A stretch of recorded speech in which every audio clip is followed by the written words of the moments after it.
Jaz sem zadovoljen, da so me člani 100% podprli pri glasovanju.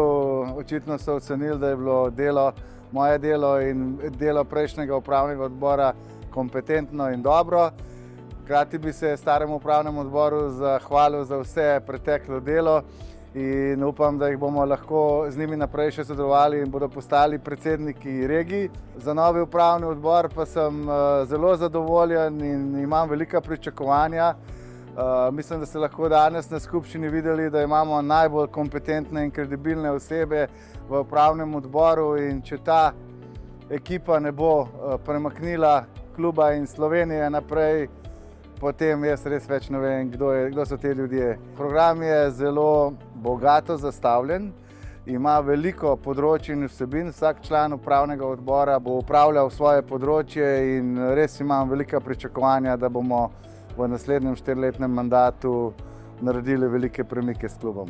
Moram reči, da bom zdaj ta mandat mojo energijo usmeril res v energetiko, ki verjamem, da je trenutno en ključnih vprašanj v tej državi in v vsakem primeru bomo poskušali nekako spraviti do tega, da pride za našo, bom rekel, industrijo možnost nekega vlaganja v ta projekt nove jedrske elektrarne, kajti verjamemo, da brez tega budočnosti pravzaprav ni.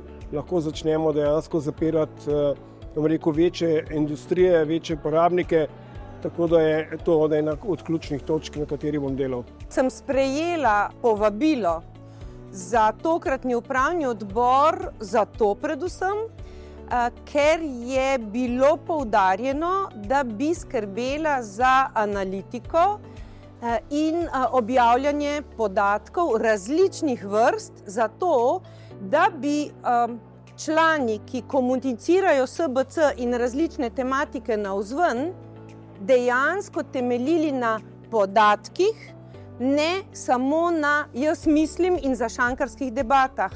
Kar se je meni osebno, kot Jani Božič-Marolt iz Mediane, zdel velik napredek, kajti ko jaz interpretiram Medianine podatke, jih vedno interpretiram kot interpretator podatkov, ne pa kot Janino osebno mnenje.